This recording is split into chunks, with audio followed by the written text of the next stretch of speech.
Hello, and welcome to Small Biz Catalyst. I am your host, Ayisat Abilogun. Join me as we explore ways that we as small business owners can pay ourselves a growing six-figure salary without pulling out our hair. Whether you're a small business owner or an economic development professional, this show is for you. Let's explore together. Hi everyone, welcome to Small Biz Catalyst. On today's episode, we've got a great guest for you. But I'm going to ask you a question. Is your business future-proof? At the end of this episode, we want you to learn how to future-proof your business even when resources are limited, and to learn the first practical step small business owners can take to build resilience without feeling overwhelmed by day-to-day demands. And showing us the way today is Allister Frost from London, UK, and you would want to hear what he has to say. Allister, why don't you introduce yourself to our audience so they get to know you a little bit? Well, hello. Thank you so much for having me on the podcast. I'm Allister Frost. I'm a former Microsoft leader, and now I'm an author. I'm passionate about a thing I call future-ready mindset, and I'm really looking forward to telling people why they could be obsolete before they know it, but they don't have to be, and I can show you exactly how to avoid obsolescence for the rest of your career. Absolutely. Well, I can't wait, because with AI in the front view of everyone's window, we definitely don't want to be irrelevant in our businesses. So I have a few questions for you. And of course, you can take this wherever you think we need to know. You talk a lot about building a future-ready mindset. What is a future-ready mindset? And all right, for small business owners, yeah, who often feel like they're putting out fires every day, what's the first practical step they can take to build the kind of mindset without feeling overwhelmed? So tell us a little bit about future-ready mindset and then what we can do to build it. Sure. Well, look, first thing, I'm going to pick you up on your intro. I don't believe you can future-proof anything, let alone a small business or anything. It is impossible to future-proof anything, and I'll tell you why. Future-proofing is a lie that was invented in the technology industry as a way of sort of telling you, oh, the next upgrade is just the one you want. Well, guess what? You can't future-proof because nobody knows what the future is. And I've had laptops probably 10 years ago that were future-proofed. I'm not still using those things any more than a future-proofed any solution you come across. So it's a little language thing, but actually I take issue with it. And that's why I call it a future-ready mindset, because you can't future-proof. And actually, there's a tip for small businesses. If a supplier comes to you and says, this is a future-proof solution, just look them in the eye and say, could you please describe that future for me in detail? And they'll go blank because they don't know what that future is. Nobody does. And so you can't proof, but you can be ready. So a future-ready mindset it's about 20 years since the concept of growth mindset came into sort of common language, right? We all talk about growth mindset. It's only 20 years old, which is extraordinary. But there's a problem with it, particularly for small business owners like me. It doesn't work because you can say to people, well, you can grow and learn and develop all through your life with determination, application. Yeah, but I'm busy. I got a lot on. And, that's kind of right down the bottom of my list. I'm just putting out fires.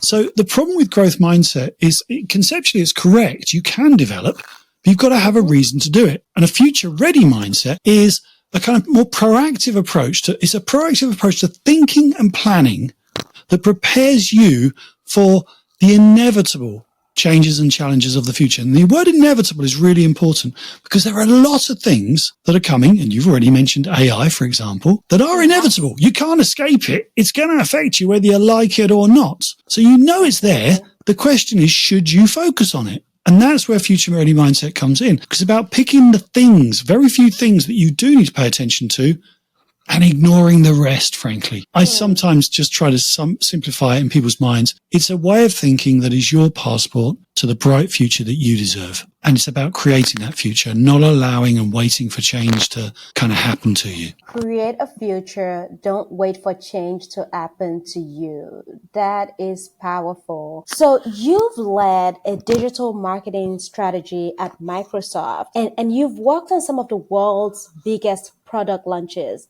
What lessons from those experiences translate well for entrepreneurs running smaller, resource-tight businesses? There's a story in the book, Ready Already, that I got to share with you, because when I was at Microsoft, I worked my way up the ranks, and somehow I got picked to run the global marketing launch of Windows Vista. Now, I don't know if you remember Windows Vista. I do. Did you live through it? Yeah, it was a disaster on every front. It really was. Now, I was, one of the lucky guys who got to sort of plan the launch and announce it in London with Bill Gates.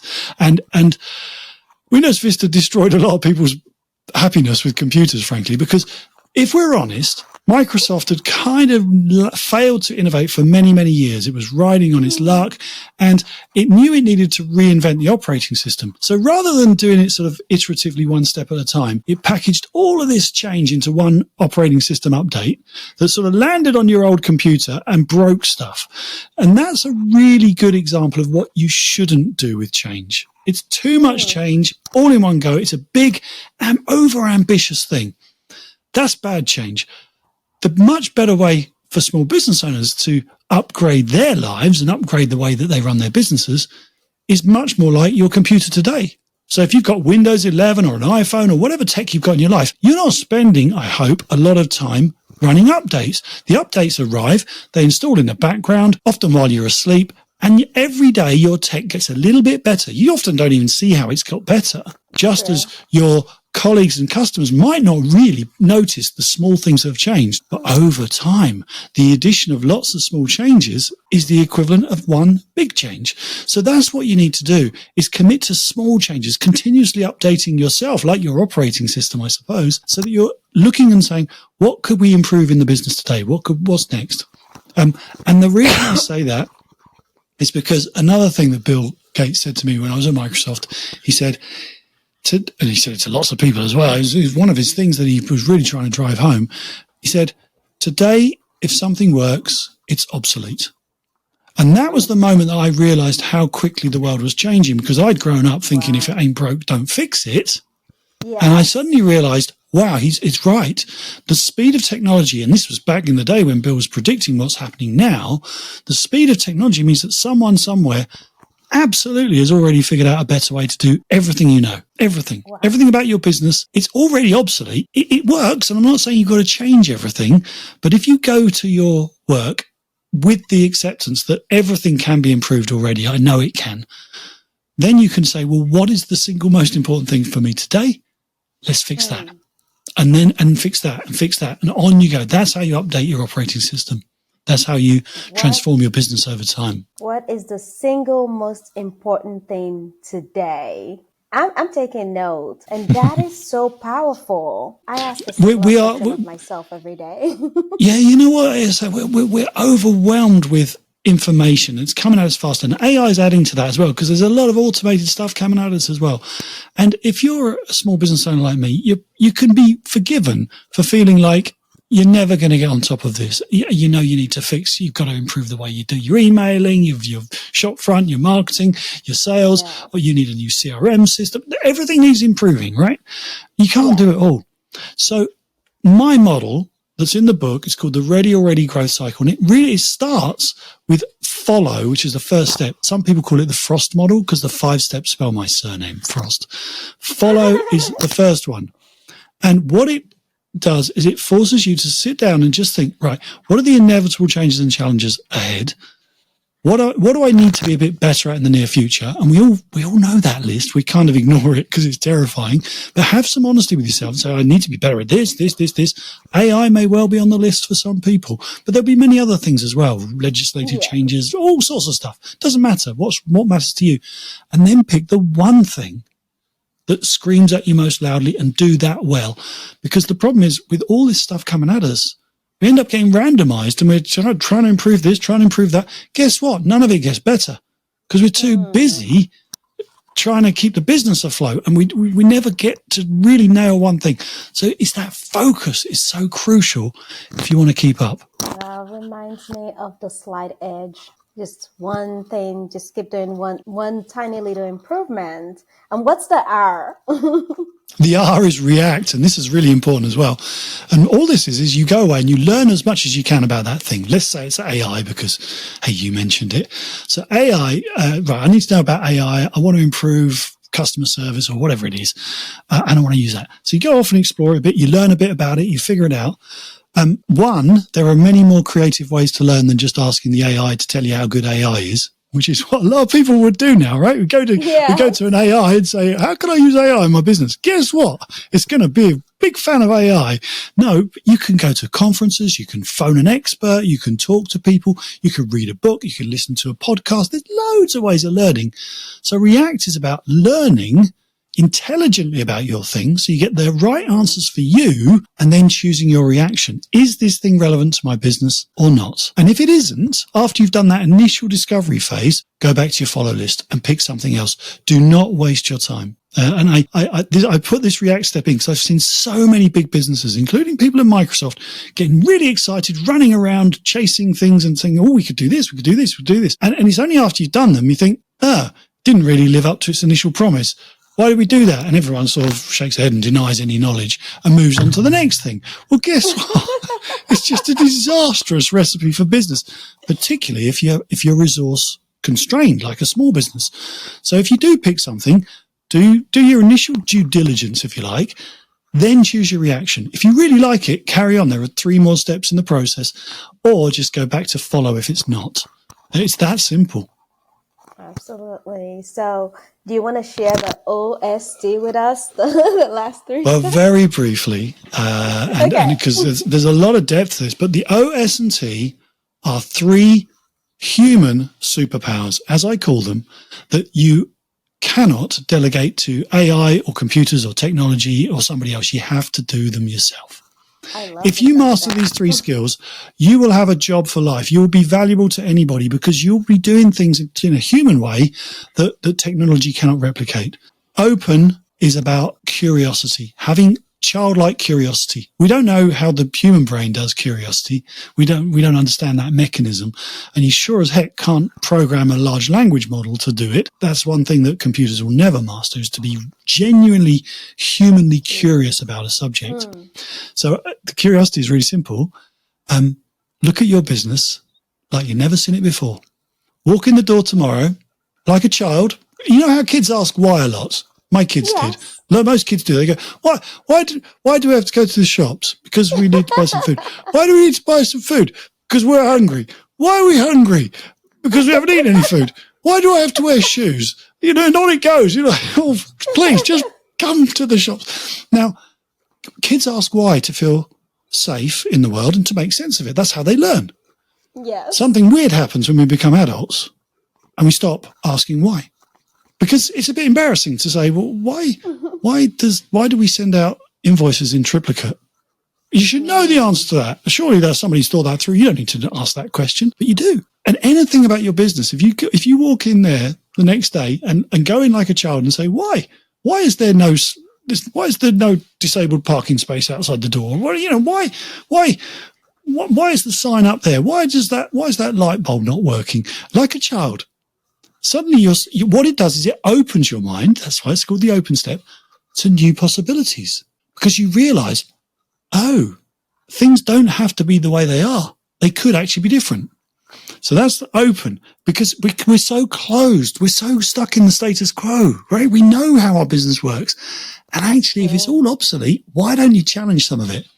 The question I put in the book, you see this if you read the book, is, I asked a question at Microsoft and I said, why is the Monday meeting always on a Monday? And people looked at me like I'd gone crazy. But it was the best question because no one dared ask it. And it was just so simple. And it really stuck in my mind that, having the courage to ask a really naive, childlike question sometimes unearths new possibilities. So that's open. Then surprises where you take that openness in your mind and you have fun and you be creative and say, well, what if we changed the layout of the shop? Or what if we did this? What if we stopped sending invoices by post? What if we tried this? And having some bold ideas. And it really is fun. This is a fun step, but thinking big. And then, because again, AI and technology can do creativity, but it's not human creativity, is it? Let's be honest. It's not that powerful thing that you feel and where you put stuff together through the lens of your human genius. You will have much better ideas than a computer. And the final step is tell. And this is because You need to tell others about your mad ideas, terrible ideas, frankly, in order to make them better. I've never had an idea in my life, in all my years, that hasn't been improved in some way by being exposed to other human beings. Never. Wow. They've either told me it was a good idea, which has given me confidence to keep going, or maybe they said, oh, that's interesting, but what about this? And how have you considered that? And it's got better. So if you're a small business owner, you may not have, you may have a team of people. Obviously, that's the people you can involve in this process. But also there are small business communities, there are networking groups. You can just ask a customer. I mean, you just expose people to this idea, but do it in a way that where they'll feel empowered to support you and try to make your ideas better. This is really important. The default setting in many businesses, if you say, I've got an idea, and someone will listen and say, no, that won't work because, no, we tried that, no, but, and that kills the idea. So the phrase that I use in the book that's really powerful is just to ask whoever you're telling, say, please could you start your answer with yes and see where it takes you. Because the minute you do that flip, you're being additive, you're being positive. Yes, and that's probably best we run that by legal, because that's a really bonk. But at least you're supporting. You're not saying that's a terrible. Yes, and we could try. Yes, and I know somebody who might. I could talk to my friend. He might know about that. Yes, and wow, it's so powerful. So that's the whole process. Follow is find your focus, get the one thing you need to pay attention to. React is learn all you can about it and validate that. And then the 3 human superpowers. Open your mind by asking why, because you'll start to see there are new possibilities for that thing that you're concentrating on. Then then go to surprise and just have fun with creativity. Just throw some ideas. The bigger the better, the more ridiculous the ideas, the better actually, because when you get to the tell step at the end, you'll always bring those back to reality and turn them into something practical and viable. And that's the whole process. And you do that and then you go again and you go again with a new thing and the next thing and the next thing. And when you do this, you learn this muscle. It makes change fun, but it makes it easy. And it just means that you've got a process to keep following again and again. You don't get bogged down and stuck. That was a long answer, wasn't it? Cool. No. It's perfect. And I know you talk about your book and you mentioned it, but you never told us the title. What's the name of this book and what made you write it? I should have one here to hold up to the camera, but I don't. But it's called Ready Already because that's what I want people to be. I want you to be ready already for whatever life throws at you next. And there's so much that is inevitable that we can predict. There's a lot that we can't, of course, but don't waste your time with that because you can't, control the controllables. Yeah. Focus on that. Get ready already for the next thing. And if people want to find out about it, they can find it in all the big bookshops, of course, and that big online store as well that sells a lot of books. Plus, of course, they can go to my website, which is called readyalready.me. M-E. Readyalready.me. So you've heard it first, readyalready.me. And the name of the book is Ready Already by Allister Frost. And it's popular everywhere, but we're going to put a link to readyalready.me in the show notes so you remember. And we all have it and we have access to it. Alice, I have a question for you. And we always ask all of our guests this one question. What advice do you have for today's entrepreneur? Oh, the world is moving fast. It will only get faster. And you can either view that with despair or hope and optimism. I see change not as a threat to my business, but as an opportunity. Because if I'm alert to the things that matter to me, I know I can see those things faster than a competitor, faster than other people. And that gives me a slim chance of getting ahead. So never stop learning, never settle, always be curious and open to the new possibilities that open up every day for your business.